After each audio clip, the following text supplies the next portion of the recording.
See, we're trying to record it, so the microphone isn't really going into the system, it's going into here. So the basic idea here was that there's talks in our sections, chapter talks. I'm on mute. Can you hear me? Okay, good. Okay. So we have technical talks in our sections, but they're transitory things. They go away, right? So when you're done, you can't have that again. The idea here is to try to record and capture that content. And actually, you get some of these technical chapter talks, maybe cutting-edge information or really useful tutorials, information on products that could be of interest to people. So there is genuine value generated in doing this. And it's generated at the local level, at the grassroots level, at our sections. So the idea here was to try to create a simple method to be able to record these technical meetings and make them available for IEEE members worldwide. And so we actually got a grant. John is involved with the Computer Society, also is from Region 4. And Bob Perro, of course, is the Region 4 director. And I'm the Region 6 director, Tom Coughlin. And so we decided to get an initiative to the new Initiatives Committee of IEEE on basically setting up a capability for recording technical chapter meetings, be able to put them online, have them be accessible to IEEE members. And so this is the program to do that. And we've done research. Ron Benson here has been doing research on microphone kits, and that's the stuff we've been offering here. We're all out of the Region 4 kits now, but we do have some for Region 6 folks that we can still get rid of. And if those aren't claimed by Region 6, we can do some Region 4 stuff a little later on. But we'll get more later on. In fact, Scott isn't here, but Scott Tamashiro can have them Amazon shipped to anywhere for free. Okay, so, you buy them and Amazon ship, so we could do that. We'll do the same kind of offer. What the offer is $70. It's a $170 kit. It includes a wireless mic, this type. It includes a lavalier mic and also a headset. And so you get all those. Plus, you get this dual channel receiver, so you get two microphones at one time. So you could have one microphone for the audience, one for the speaker. For questions, that sort of thing. So we got this kit. It's $170. We're making it available for $100. And that way we can use this money we got from the new initiative committee to buy more microphones and get more chapters doing it. So we're working in Chapter 4 and Chapter 6 right now. The idea is to eventually get this out to other regions worldwide. This will be available for viewing by any IEEE member. It's going to be hosted, as John will tell you, on special hardware in the Computer Society.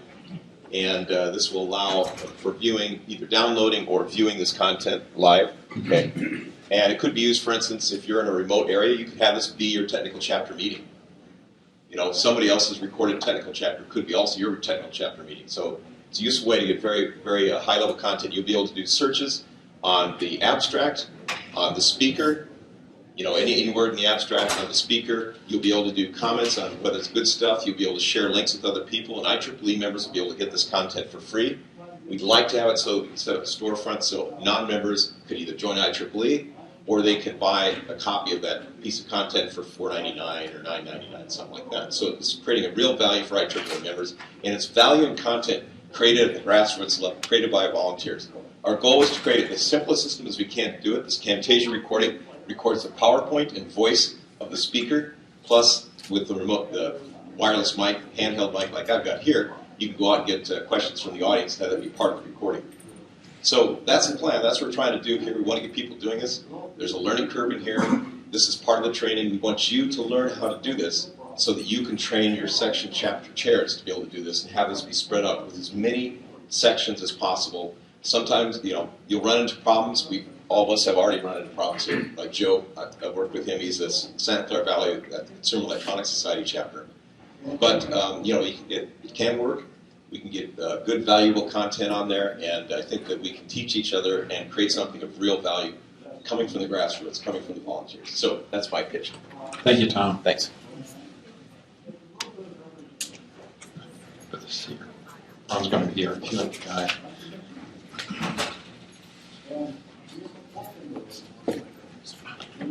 So I have an outline here. We're going to give some PowerPoint instruction. We're going to do a video, and then we're going to have hands-on lab. And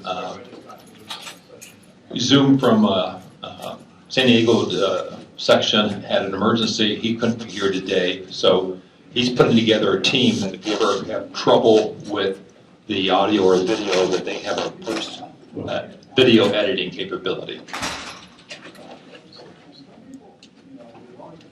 My team is Ron Dennison, our audio expert, Mike from Region 4, we're back there, Zuna mentioned, and Joseph from San Diego. We also have, you saw Tom Coughlin, Bob Perrell, Region 6 is also our partner on this seed grant. You as section officers are going to be trained today so you can give the same training, the same PowerPoint to your chapter officers. We want to make sure that the people closest to the technical, am I breaking up? Yeah. Get closer. Hang on. Let's check the battery first. Oh yeah, we're getting low on battery. Sorry. Let's do a pause. I don't think we have any spares. Well, there's a basic charge in all of them, aren't there? Isn't there? Yeah. Okay, this is, the team. So, as you heard from Tom, we want you to go back and train the chapter officers. The first thing they're going to do is to get a permanent license. Switch buttons. It may be just there's something strange about the antenna. Okay. And the IEEE staff is involved in handling the distribution system. Ted in our corner here, he's our point person. He's going to be handing out the permanent licenses. And Steve Woods is doing the same thing for our conference keynotes. Now, what I did in the last session was I revealed to you how to get a license. And this is a free license, and the password will work for the next 30 days. So if you have a laptop and you want to try this out, you can start downloading it. When you do our demo, you can use it on your own laptop. The hardest thing is getting this URL right, and my last name is no T.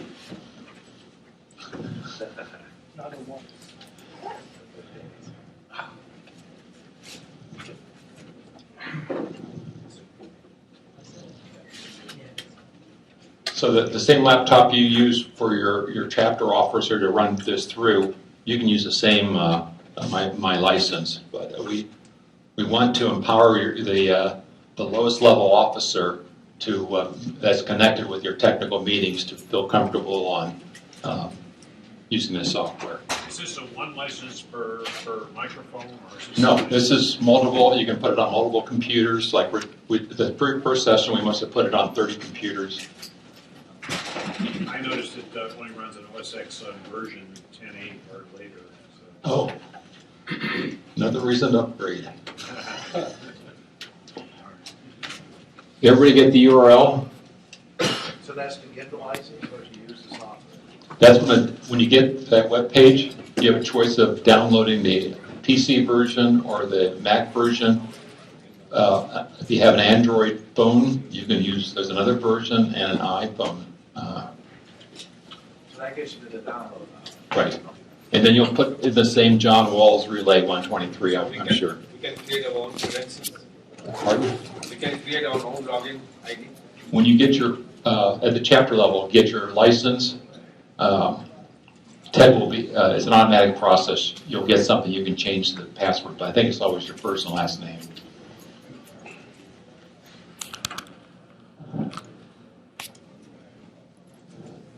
So the goal here is pretty much what Thomas mentioned. One thing he might have missed is few of us in the leadership of IEEE recognize that the technical societies and their chapters aren't really working close enough. And we see this as a way of being very attractive, making the chapters more attractive to the technical societies so that they are more engaged in getting access to distinguished lectures and listening to your feedback on which distinguished lectures are really giving relevant talks. quick question. So if we have a non-computer society deal come in for another chapter, Yeah, we need you to. so these meetings are not just restricted to computer society meetings? No, It can be any of the technical societies, yeah. Do we need speakers permission or this? Yes, I'll get in. The speaker has to share his copyright with IEEE, and you'll find some speakers that may say no, but so when you are scheduling, making that commitment up front, you need to tell them. John, almost all this is in your presentation. Maybe you want to ask some other questions. Yeah, right. These are answered a little bit later. When I was president of the Computer Society, I talked about 12 chapters around the world, and I found some barriers, and I felt that getting more engagement at the chapter level, if they can't meet your meeting, but they can view it, they can download it, that would be better. And one dilemma, not with the Computer Society, but other chapters, they put a lot of focus on cultivating the high-quality authors for journals, and they're not really supporting their chapters. And I think once they find that there's another type of intellectual property that's maybe more relevant to industry professionals, that'll make it a closer partnership. So a year ago, I presented Tom's idea to Computer Society. We passed. I think. Let's switch back to the lavalier. Yeah. Lavalier? Yeah, there's something wrong with Yeah. Mike. What do we do with the lavalier? Does any change the microphone? So I got support from the Computer Society, and that's why we have our IT group and Ted helping us. So the goal here is to give you slides, a video, and for you to actually have hands-on demo with this license. On the benefits, we see this helpful for the portion of your members that do not attend your face-to-face meetings.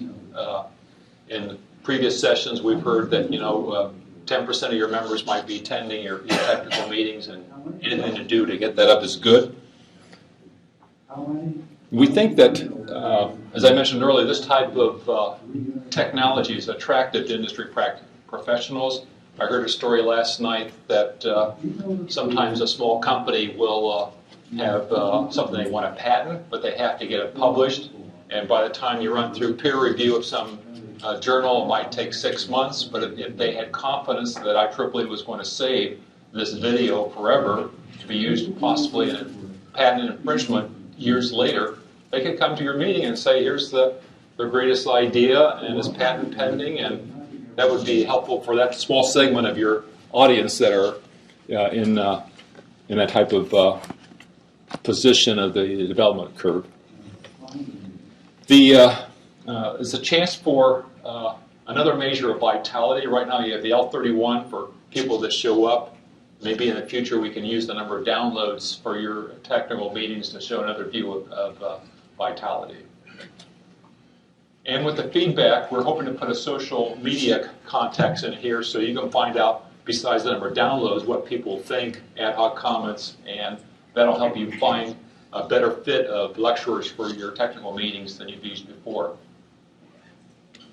And for a person early in their career, their first non-company presentation might be at your chapter meeting. That could be helpful for their career growth. And in the surveys, we understand, at least from the consultants, that anytime you can help someone in their career growth, there's a strong affiliation with that professional society. It encourages renewals. Intellectual property has a wide range of continuum from books to free YouTubes, and we're trying to find the sweet spot for what this type of technology attracts.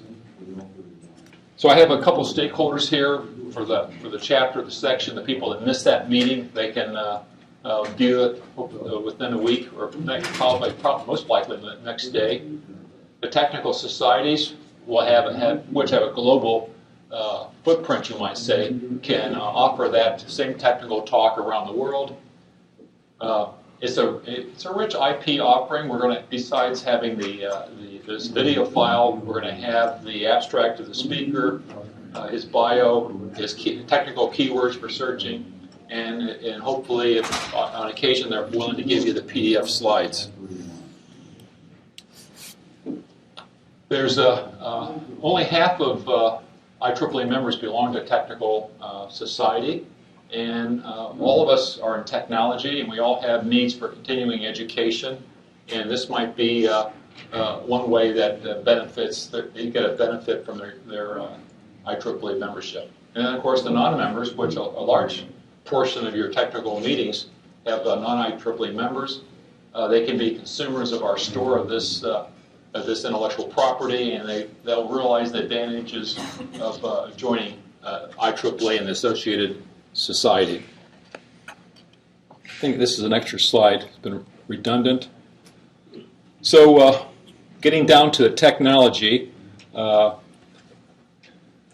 this stepping backwards, if you're the officer of a chapter that is planning out the technical program for the year, you need to understand your membership, what is interesting topics for them, use those topics to solicit lecturers, get a lecturer that's willing to pick out a date and give you this information, including the releasing the intellectual property, sharing the copyright with IEEE,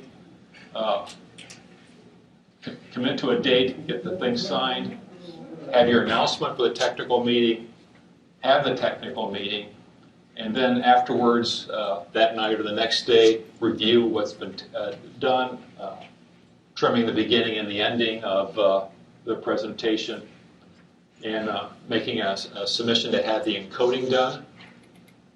You'll get back an email message with a link on where it is. You can post that on your chapter or section website.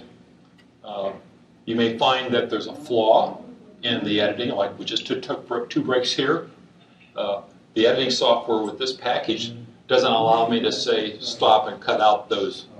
Even though I put it on pause, there's probably 10 seconds in both of those where you would use post-editing software to take it out of the MP4. This is an MP4 format by default.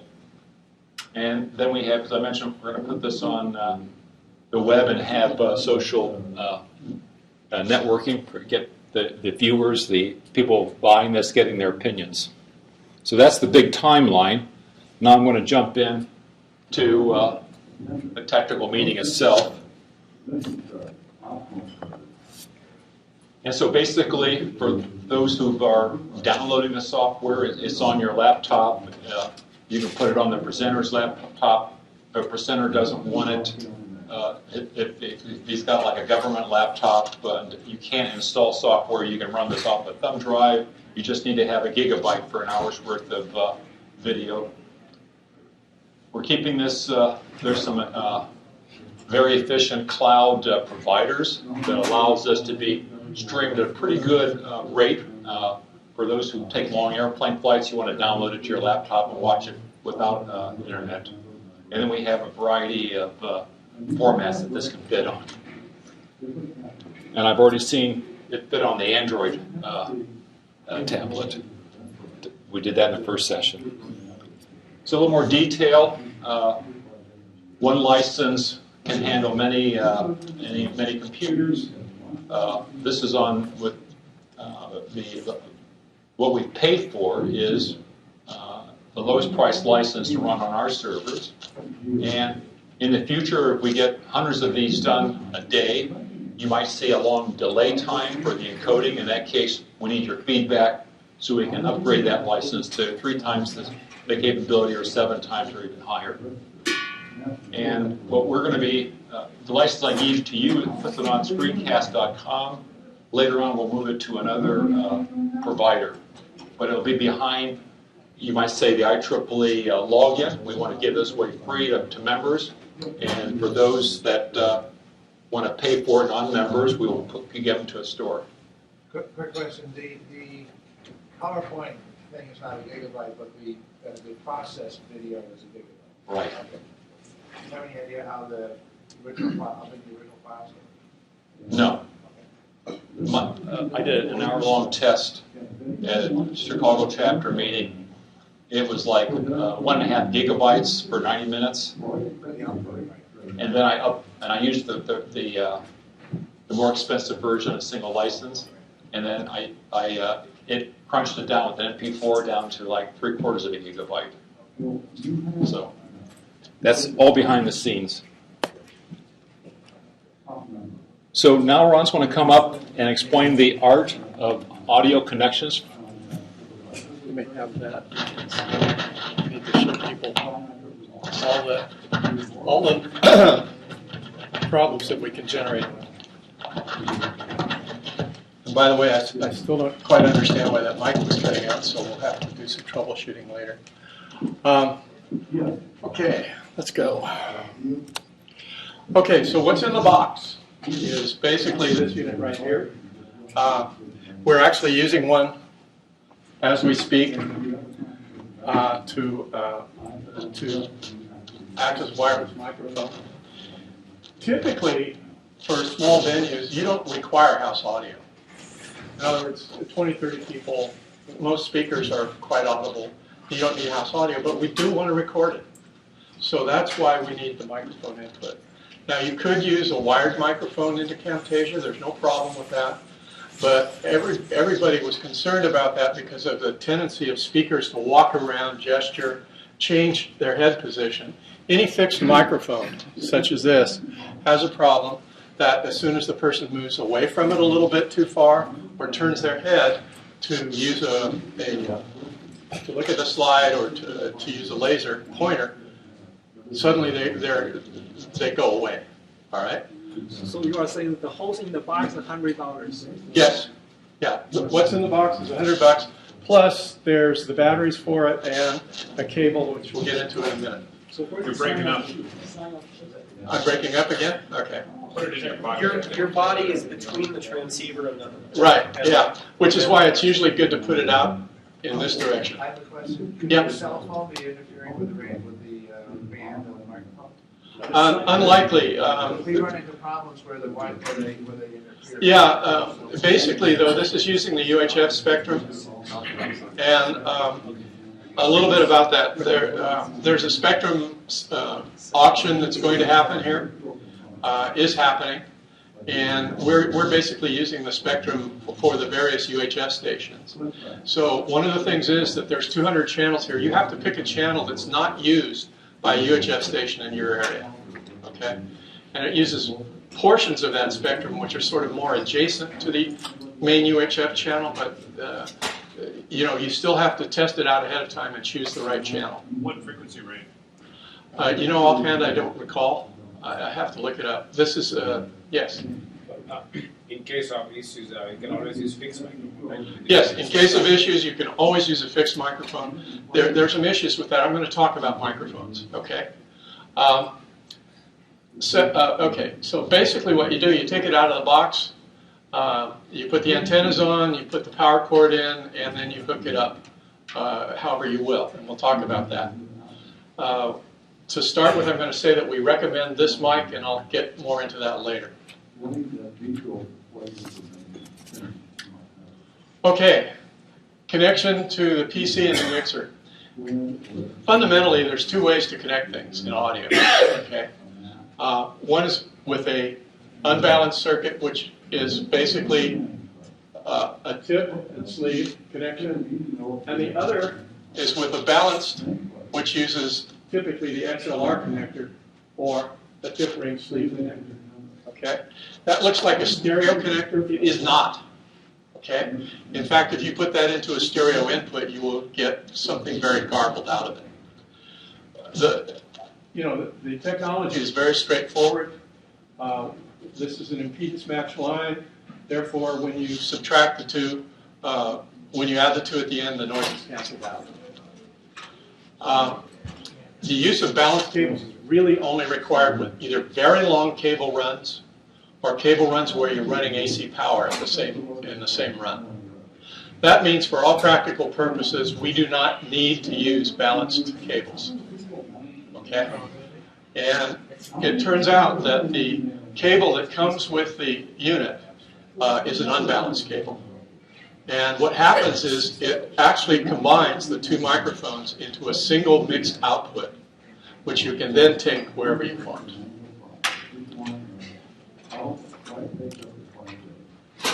Okay, case one, no house audio. Basically, you can talk loud enough to talk to everybody. All you're going to do is record it in Camtasia.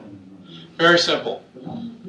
You take the 1/4-inch audio out of the back of the unit, and you use we are giving you, each unit comes with a 1/4-inch audio cable. We're giving you a 1/4 to 1/8-inch adapter, which basically fits into the microphone jack in all laptops. If you have that combined jack where it's microphone and the two stereo, it turns out that the tip is always the microphone. So it will always work.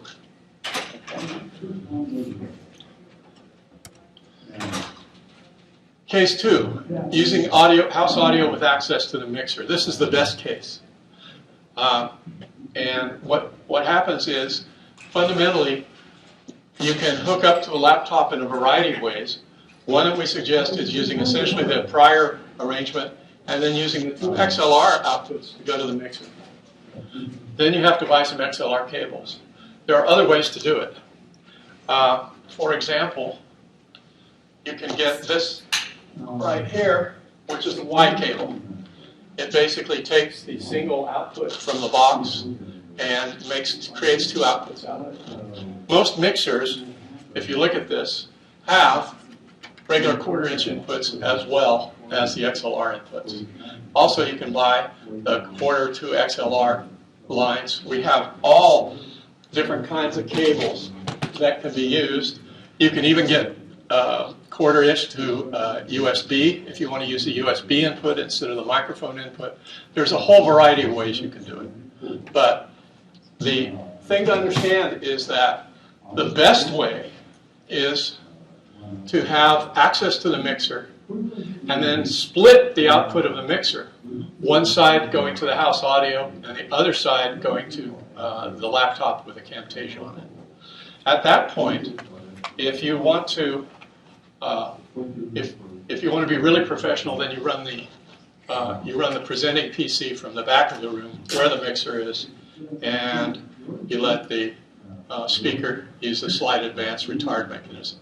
And that gets you the most control over the quality of the recording. Does the mixer include inside the box? Or not? No. The mixer would be part of the house audio system wherever you are. If you have a house audio system, there is a mixer, even a simple one. For example, right here, we have the mixer that we're using here. And you can see, even though normally they only simply use one microphone as an input, they have a 10-channel mixer. Okay. Now, this case sometimes happens where you don't have access to the mixer. The mixer's in a secure area. This is very common in hotels and restaurants if you meet there. In that case, what you do is you simply take every microphone has as an output an XLR connector. You simply take the XLR connector from the speaker's microphone in the back of the wireless box and hook it into where the microphone goes normally into the audio system. And then for the Camtasia recording, you simply, again, use the same connection, the 1/4-inch audio out. Okay? So it's really very straightforward, and everybody's situation is going to be a little different. Let's talk about microphones. Okay. So, where did our mic go? On the front there. Oh, no, that's not it. That one's not powered. Maybe this one? Yes, that one. Sorry. Okay. So, the hardest thing to get speakers to do is to use a microphone properly. So we're going to start with a case where you have either a handheld like this or a podium mic. Now, what we're seeing here is, bring this up a bit. It's muted. Oh, it's muted. Okay. Let me take the level down then. Oh, okay. Yeah. So it turns out that this has a cardioid sensitivity pattern. If you talk like this, it's distorting. Also, Peter Piper picked a pack of pickled peppers. If it's directly in line with the speaker's mouth, you are going to get those P sounds. So what you want to do is you want to move it down so that it's about 4 to 6 inches away from the speaker's mouth. And you can hold it any orientation here, whatever's comfortable. Okay, that's the proper location. The problem is if it's a fixed mic, the speaker's going to move away from it, and every time they turn their head, you're going to lose audio. Okay, so that's that guy. The next one is the lavalier, which I'm using right now. The midline, because basically every time they turn their head, you're going to lose them a little bit. But if it's in the middle, you'll mostly have them. As close to the throat as possible because you want the most inherent gain at the microphone. The more you have to turn up the gain here on the mixer or on the wireless microphone box, the closer you get to feedback. And so, for example, if I turn up the gain just slightly more, we get that. Okay? We don't want that. So that defines the amount of headroom there is in the room. That's the best you can do for recording.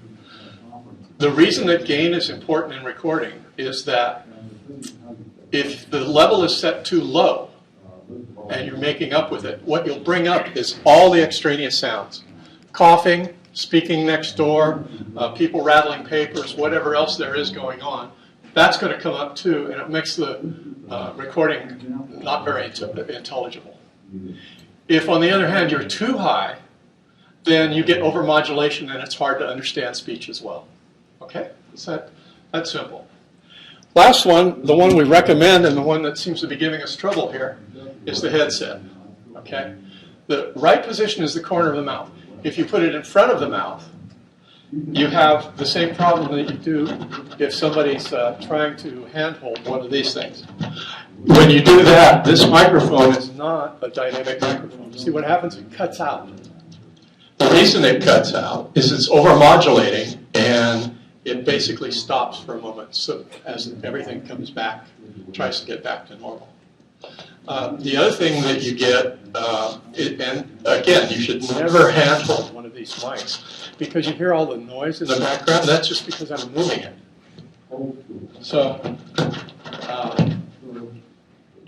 So you never want it in front of a person's mouth. You always want it to the side. Okay. And putting it all together, you basically make a short test recording. Camtasia encourages you to do this. They create a 10-second test as part of the normal starting process. There's a difficulty, though. Speakers, the more enthusiastic they get, the louder they talk. The less uncertain they are, the less certain they are, or as if they have to think about something, they sometimes start out very softly.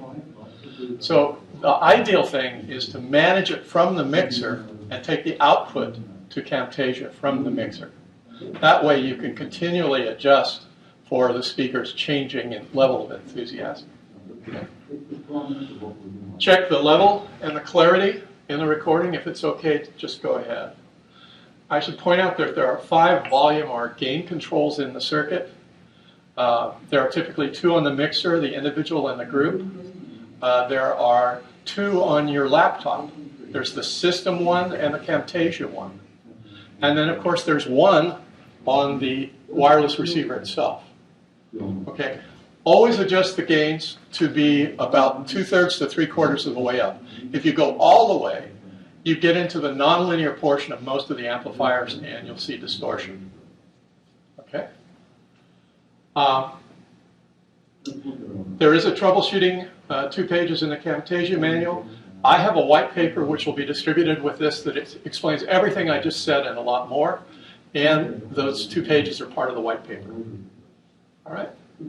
So, any questions right now? Yes, one? I used lavaliers for our conference. Yeah.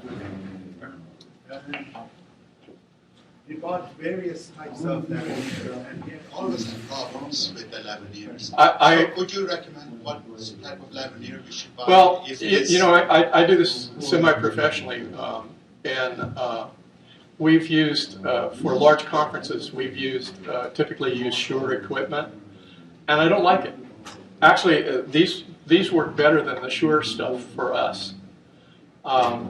So that's why we picked them to give to you folks. There is always a problem with a lavalier or these other mics because they typically don't have the inherent gain that you get from a dynamic mic. You know, they're basically electrets. Okay, and that's a different type of technology. Any other questions? Okay. Yes. Question in the back. These are unidirectional microphones? What? These are unidirectionals? Oh, in the box, you actually get all three microphones. Question in the back. But they are all unidirectional or only? Oh, the dynamic microphone is a cardioid response pattern. The electret is typically a conical, and it tends to be single direction as well. So there's a back and a front to the electret mic. Yeah, question in the back. So I was like, when we apply to for this, how much longer in advance we need to apply for to have a recorded section set up? You don't have, you can record it without any. I'll let John answer that one. Sorry, John. By the way, if you have somebody managing the mixer, when people change mics, you can shut them down temporarily. Can you hear me now? So you just arrived, you might be late. We are supplying people sections with the wireless system. If you have your own for your section, then you can get started right away. The license, software license, I can give you the login afterwards. It's free. So the goal here is for you to feel comfortable enough with the slide material that you can sit down with the chapter officer most relevant to managing those technical meetings, so he's empowered to do the work. Thank you, Ron. So I'm going to go over slides showing you how to download an example of the copyright form, the 12 easy steps for doing a recording, what it looks like when you submit it, and what it looks like on email when you get back to see the length of your MP4 encoding. So this is the URL that many of you typed in already.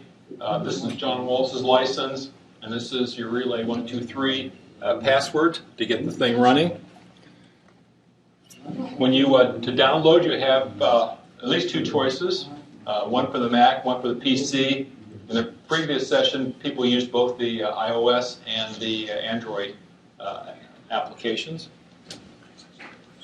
We didn't figure out how to get these two sent out back to IEEE.org, but you can see it on your phone. This is the half of the first page of 3 pages of a copyright form that I pulled out for conferences. We have a less restricted one for sharing technical meetings, and I have an email in to get that information. Basically, the intent is the speaker has his copyright, and IEEE just wants to have it shared, so we have access to it. So the first 3 steps is to launch it. If you have a Mac, the first time you try to launch it, it's going to say, I'm worried that this is, I don't recognize the developer. And so for the Macs, they'll just right-click the file, select Open. You open it up, and it'll ask you, are you sure you want to do this? And so you say yes, and it remembers from now on that was a good application. You saw my name, username, and password. You'll select the audio, and using our equipment, you don't want to use the built-in mic of your laptop. You want to use what they have, an example here. They'll recognize you already have a microphone. Next, you will pick out what display. You have with my laptop, I have a choice of display A and display B, and I want to record B, not A, because that has all my other stuff on it.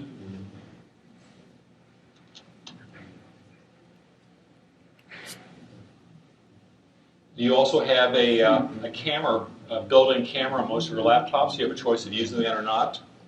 And in the demo movie, I'm going to show you that it'll show up as a picture in the lower right-hand corner.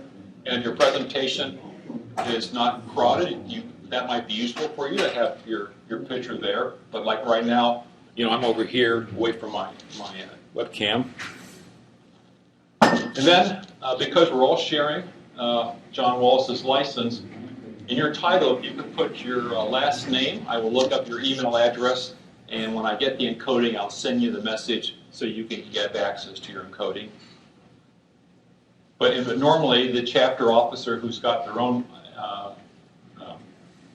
license would put a descriptive title, a very descriptive description, because we'll be using that as of just a portion of the metadata for searching. And now you're ready to do your test. This is the test button. And if it looks like the audio signals are okay, then you're ready to hit the record. Give your presentation. It has an ability to do a pause. We've done that twice. And then when it's over, usually if the chapter officer is sitting up front and the speaker walks away and there's applaud and all that sort of stuff, they'll walk over and turn it off. So always at the beginning of these talks and at the end you have stuff you want to trim off, and I'll show you how to do that.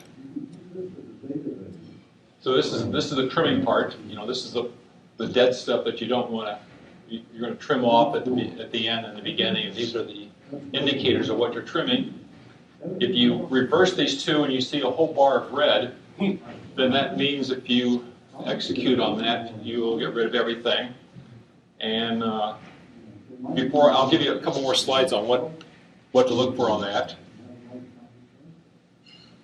So the speaker's gone. Maybe that night or the next morning, you just want to preview it, make sure you've got exactly where to start and where to end. So you have some. You can watch the whole show again, preview it, go back and forth, pause. And when you get these trim things in the right spot, you want to do a submit. And one failure mode is you've got the trim in the right spot, and I wanted to delete that red stuff there. And I thought, I'll just hit the discard. And if you hit that, you get one warning message. Are you sure you want to permanently discard your recording? And I thought they were talking about that. So I said, yeah, and I lost the whole thing. So as you test this during the lab, you may not want to keep these, so instead of sending them off, you can discard it. But if you want to send something off, I'll send you back the email of what you actually recorded.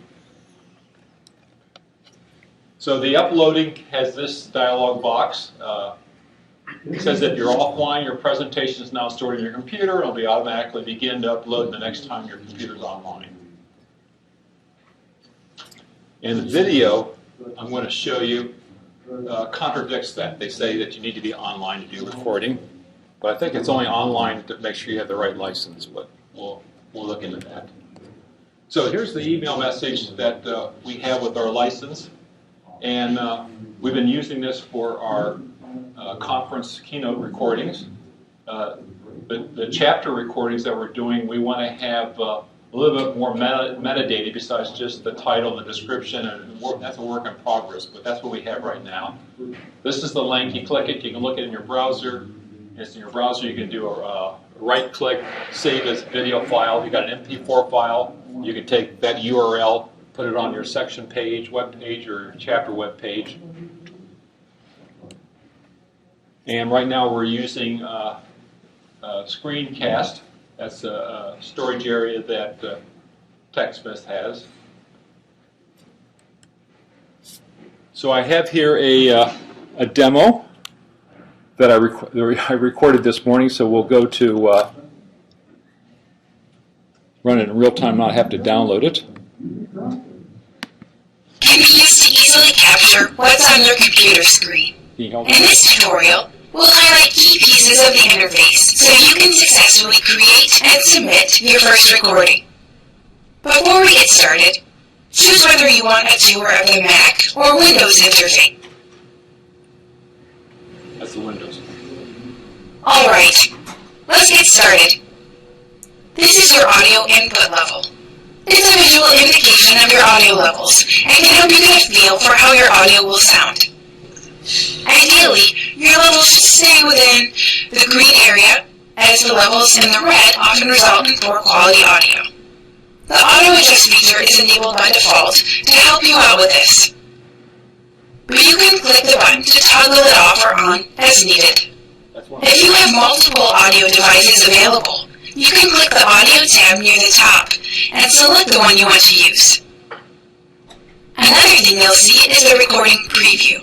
It shows exactly what will be captured when you do your recording. Right now, you can see it's showing what's on my desktop. If you have more than one monitor, you can click the display tab and select the one you want to record. You also have the option to capture video from your webcam. Just click the camera tab and select an available device. The webcam video will appear as an overlay in the bottom right corner of your final recording. It's also a good idea to keep an eye on the status tab. You have to be online in order to record. Over here, you'll find your presentation details. We recommend you enter a meaningful title and description, so it's easy to tell your recordings apart. Now that we've done that, we're ready to record. If you want to make sure your audio and video are set up correctly, click the test button to make a 10-second recording. Otherwise, click record. After a 3-second countdown, the recorder will begin capturing what's on your screen.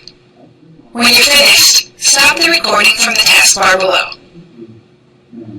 Next, the review window launches.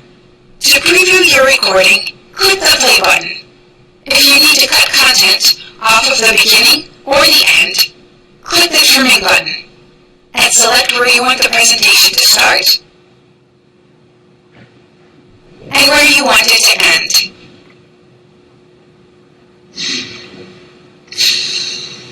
If you want to make changes to your presentation details, or if you didn't add any before you started recording, you can do that here.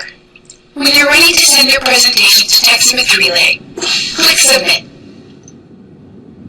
Once your presentation has been submitted successfully, you can click View Now to go to the video on TechSmith Relay, or you can copy the link and share it with other TechSmith Relay users. With the TechSmith Relay Recorder, you can record anything on your computer screen.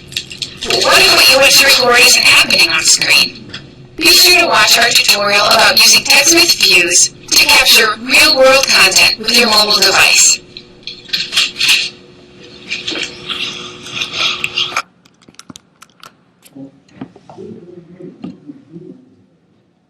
So that you've seen the PowerPoints, you've seen the video, and now we want to take about 15 minutes for you to try out the program that you've downloaded. We'll walk around and answer questions. Before we do that, are there any questions concerning that? So what if you have video content that's not a webcam? Yeah. So we're going to do this in 3 phases. I call this the manual phase. The automatic phase, it will build you a web page for your chapter, give a catalog of recordings for your chapter coming out of this software, and the same thing for your region, and the same thing for Technical Society. And what you're, I think, asking is, I already got a really nice hour-long video. I'd like to put it in the catalog. Is that the question? No. What I'm asking is, during a presentation, I want to do a live demonstration. I happen to have some equipment that has a camera on it. Yes. I have a video capture device, and I actually use that. So the TechSmith has a solution for that. You buy their $100 license for a single computer. It's also running, and you have a camera at your whiteboard. And so as the guy walks over to the whiteboard, somebody switches it from camera 1 to camera, laptop to the camera, you do that, he comes back to his PowerPoint. How about if it's video that's on the screen on my computer? Well, that video I just did, that was a QuickTime video. So it doesn't have to be PowerPoint, it could be any application. It does take the full screen. People have asked earlier, can we just narrow a box because, you know, but that's the situation. So like I turned on FaceTime with the Mac, so I had my webcam on the left side and I had my PowerPoint on the right side. That works. But it's not pretty looking at me for, you know, that long. Any other questions before you do try out your software? And how many people have downloaded this? It does run on Mac 6.8. Does it? Oh, good. And how many people have got their wireless audio system? Good. So those are active users. You can plug it in, see how it works. And I've asked the regional director to come back 5 minutes before we end and give you the charge of what you're going to be doing with this. A question back here? So we have 8 systems left that haven't been claimed yet. 1 allocated for Region 4. I mean, we have 7 systems left. 1 allocated for Region 4 and 6 allocated to Region 6. So come see me if you want to claim your microphone set.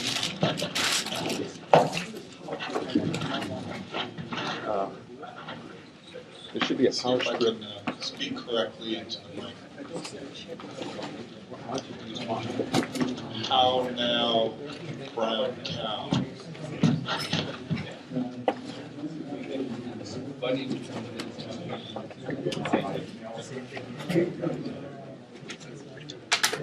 You have another question back there. Yes. Hey, John, I got an email from June Lowe saying that he was looking for volunteers for the post-editing. Do you want to make a quick statement about what he was looking for? Do you know? Just if you could make a comment. Yes. I'm off. Let me try this. So on the outline, step 9 was post-editing. And that we have experts within the region that can take your MP4, send them an email, like this one here has 2 blemishes that has, you know, when I had to change batteries. Sure. They will take the MP4, slice off the imperfections, and send it back to you. Or if it turns out you need more gain or too much or whatever, they can adjust that. So basically, because Camtasia gives us an editable MP4 file, you can do these types of things. Yes? Is the viewership logged in any way so you could potentially credit somebody for PDH or CEU after watching the recorded content? That is, I think, a useful feature that we like to build into the automatic system. So if you could send an email to j.walz@computer.org, we'll put that in. Because I think that'd be, for our members at least, that'd be the key driver for them watching a lot of this post content. Because if they attend a face-to-face meeting, they get the same credit. Yeah, and we'll log it, sign in and everything like that, so we can report it to the state and everything. Yeah, because they're really looking for some way to verify that they actually watch the content and produce a certificate or other post like use. Just check one thing. When I took Illinois driver's license training recently, they required me to answer questions every 5 minutes, so I couldn't leave it running for an hour and a half. Yeah, that's the tricky part. Do they actually watch it, but at least some way to verify that the whole thing. Yeah, we use IEEE email alias to log in, so we know who's viewing it.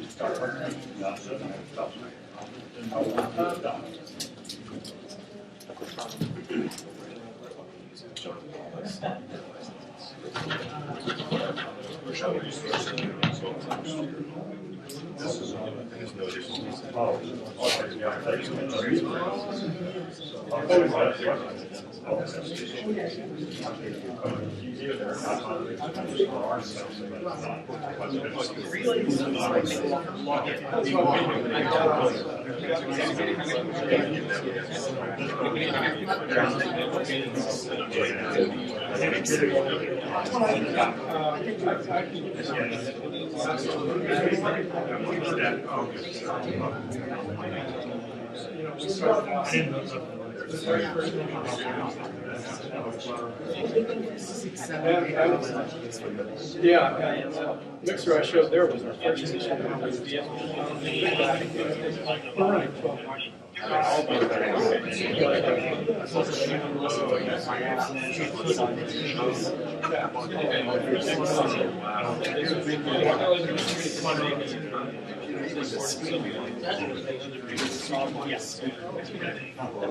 Oh yeah.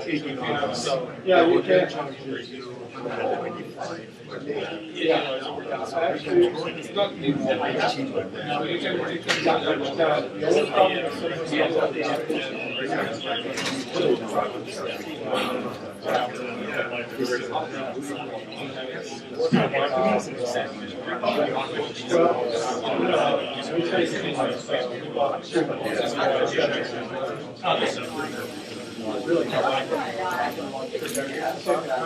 No kidding. Henry, you want to figure out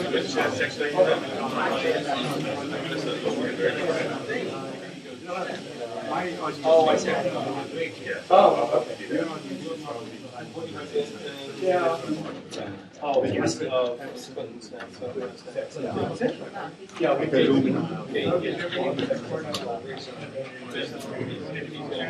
But anyway, but yeah, like I said, we paid for the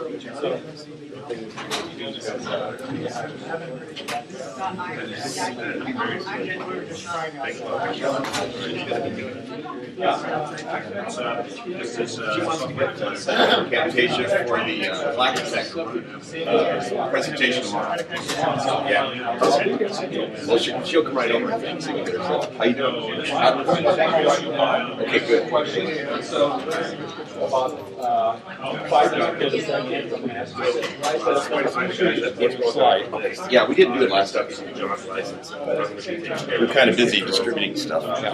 So here's my idea, the commitment we're asking. We want the audio system purchased. We want them to train one or more officers. I'll be glad to do that. Yep. We want, and those officers are the ones that are going to request the permanent site license. Right.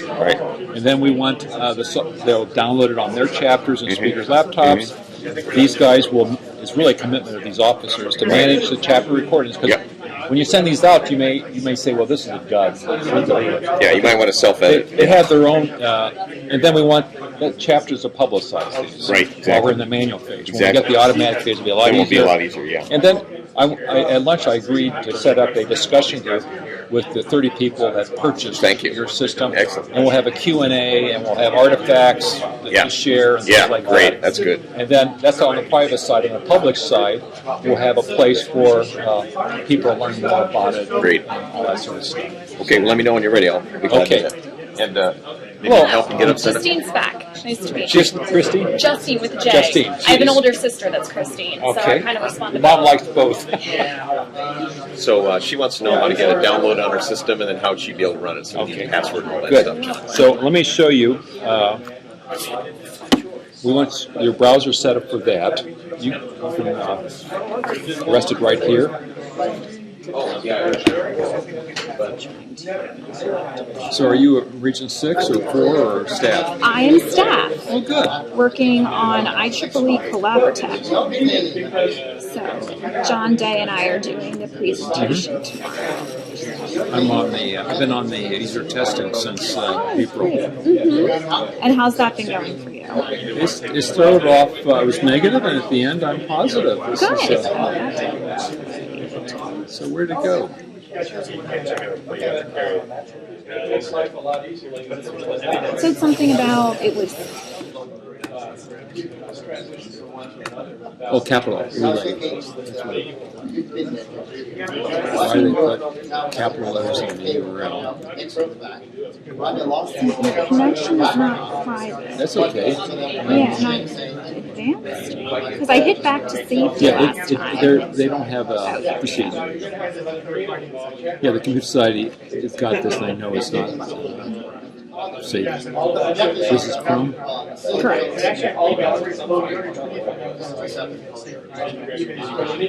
So it's first and last name, space in between. Lowercase relay 1, 2, 3.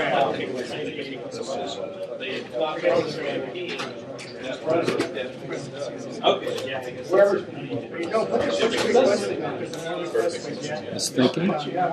Yep. We've been signing up people for Collaboratech while they're here, and we've noticed it's been a little slow. Do you want to download the recorder software? And you now have, with this license, you can put on other computers. We're going to get the PC versions of this. And that is this one over here. And Mac guy's been using this. We had someone do an Android, someone do an iPad. So it's a 4.5 megabyte file. When you install it, it's more like 15. And my internet speed is really bad right now. Is it downloaded? Yeah, and it says it is 21 minutes to go. Oh my goodness, it was a lot faster. We're doing demos here, so people are trying to upload presentations. That's exactly. So you can walk around and find a better part of the internet. But I don't even know if there is a... so if you send me an email, I send you my slides to show you how to use it. Okay, great. And I'm available tomorrow. And I'll try to attend your meeting, and so if you have any snafus. Do you want me to do that now, or can I come back about 10 minutes? Or no, we should do it now, because these guys are going to run off the Yeah, that's what I thought. Yes. Is it John Walz at IEEE.org? J.Walz. Thank you. Yeah. Here's the login and password. Yes. This is 30 days. Actually,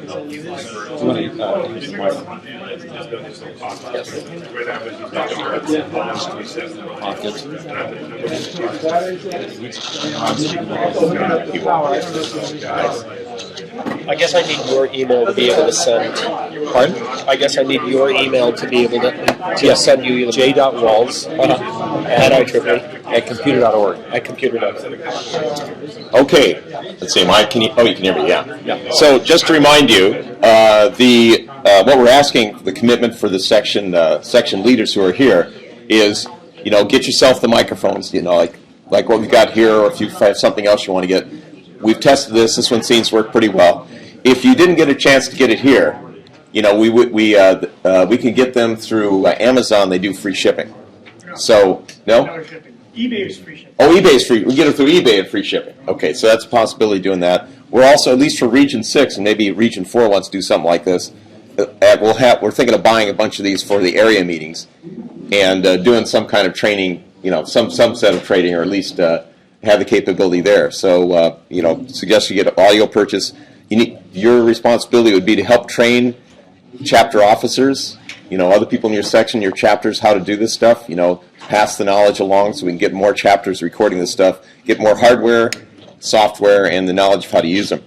And then request the permanent software license versus John's. We're all borrowing John's name here. And then do software downloads on chapter and speakers' laptops. So when you're doing this is Buzzy. When you're doing the presentations, that you can that they will be uploaded and then get them uploaded. And manage the chapter recordings. For instance, sometimes something will fail, so don't bother to upload that. So some amount of at least self-editing, that kind of thing. And then to help to publicize the chapter recordings, especially now, because this is all manual. We don't have all the automatic processes that we want to get going. So, add this to your publicity of events that are going on.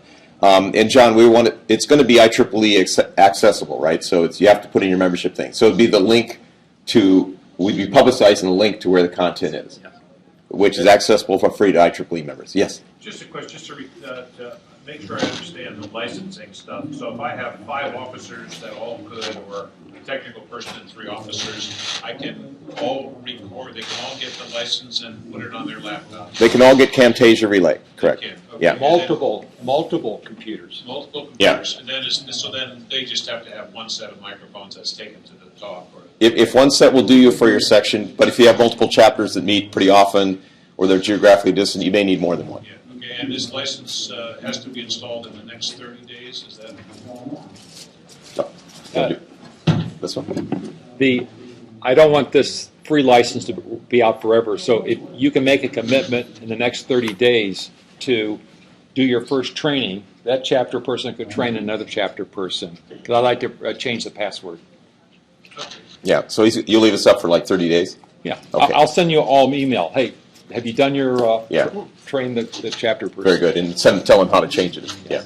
Okay, and then to create some kind of a user group here where we can, we can share best practices and our best presentations. Show how to do. It could be Collaboratech potentially, but not everyone's on Collaboratech yet. So somehow to create a user group and a way of interacting on this. So that's the plan. Thank you. One more question here.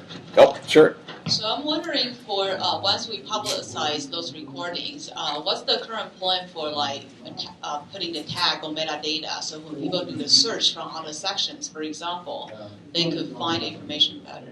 You mean like they could look for a speaker Right, or a particular topic? Will be open up through other IEEE members. How fast will it be before we get that capability, John? We need to be. That's not. No, it isn't. No, well then. Sorry. Limit of 2 mics. If you're doing a real chapter meeting, we want you to manually record the author's contact information, the abstract, and save it, because the day we roll out the automatic parts, we're going to have a capability for you to manually insert that, update that record. In the future, remember you put down the title and the description, we'd ask you for the picture, the slides, all that stuff, so you would upload it all at once. So you saw all those different artifacts. So to have a rich target for your search, you need to have these types of artifacts. So the long-term plan, the automatic plan, is to have like a web form. So right now that was pretty flimsy, just title and description. So this would be a web form that you would. But for now, you're going to give us a form in Word that says here we want. I can do that. Yes. How do we get request software license? Who do I have to talk to? So we will send you Ted's email address for the license. That's Ted over there. And Send Ted an email. I'm going to have the list of all you guys from Scott, so I'll help you get the continuing license set up once you move from John's over to. And we plan on having all these presentations and the reference materials, etc., for the recording on the Region 6 website. We'll probably have to put those in a special place. Are the licenses going to be like Oregon section, or is it going to like Fred Smith? The licenses are personal, because you have a personal responsibility. That's why we want to bring it down to the chapter officer who manages these technical meetings. They're the ones that have to collect the release form and You can just make more copies. Right. So Yeah. Right. Well, I want to thank you. I see no more questions. So let's thank Ron. Let's head back. Thanks, Ron.